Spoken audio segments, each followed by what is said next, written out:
After the U.S. and China agreed to a 90-day tariff reduction, what does that mean for U.S. ports? Starting Wednesday, China will reduce its tariffs on American goods from 125% to 10%. The U.S. will reduce its tariffs on Chinese goods from 145% to 30%. The Port of Los Angeles, for example, saw its cargo volume last week drop around 35% compared to the year prior.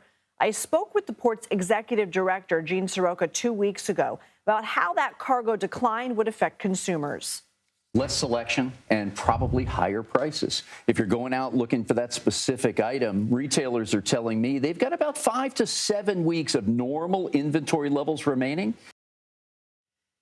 Gene Seroka rejoins us now. Thank you so much for being here, coast to coast here. What does this temporary reduction mean for ports? Are you expecting that you're going to see a surge as businesses may try and stockpile again?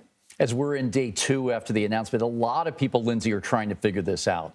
30% is still the average of averages for tariffs on imports coming in. Certain commodities are much higher than that. Small to medium-sized businesses are trying to figure out if they can afford to purchase even at a 30% tariff rate. And what do they do after that? Raising prices for that type of business is not always appropriate because they're trying to compete with the big guys. Very interesting times ahead of us now. But for the next 3 weeks, including this one, cargo volume is dropped precipitously. What does this mean for inventory in stores, either because of this drop that you've already seen or because of an anticipated decline that you're still expecting to see? I think the storyline holds true in that we'll have fewer selections on store shelves and online buying apps because we've cut it kind of close here for summer fashion, back to school. And then at a 30% tariff or more in some cases, I think importers are going to be quite selective in what they choose, trying to hedge or bet on what the American consumer is going to spend. So essentially you're saying that 30% is still not nothing, and that 30% is not the only tariff that we're talking about. Yes, the tariffs coming from China are significant, but per your point, the president has put in numerous tariffs on numerous different goods. Am I hearing you correctly? That's exactly right, Lindsay. Okay, so what about long term here? What are you expecting in terms of possible annual cargo volume compared to 2024? All right, I think the second half of this year continues to look relatively light. Again, at these elevated levels, what I'm hearing from family and friends are they're tightening their belts. They're watching the family budget. Let's see where these tariffs wind up, because most retailers tell me that they're passing on these tariffs after some inward look to the consumer. Last time we spoke, you said that this will also likely lead to fewer job opportunities and all the jobs that the ports generate. Are you already seeing evidence of that? Yeah, last Friday, we only had 8 ships in port compared to 10 or 12 that would normally be the case.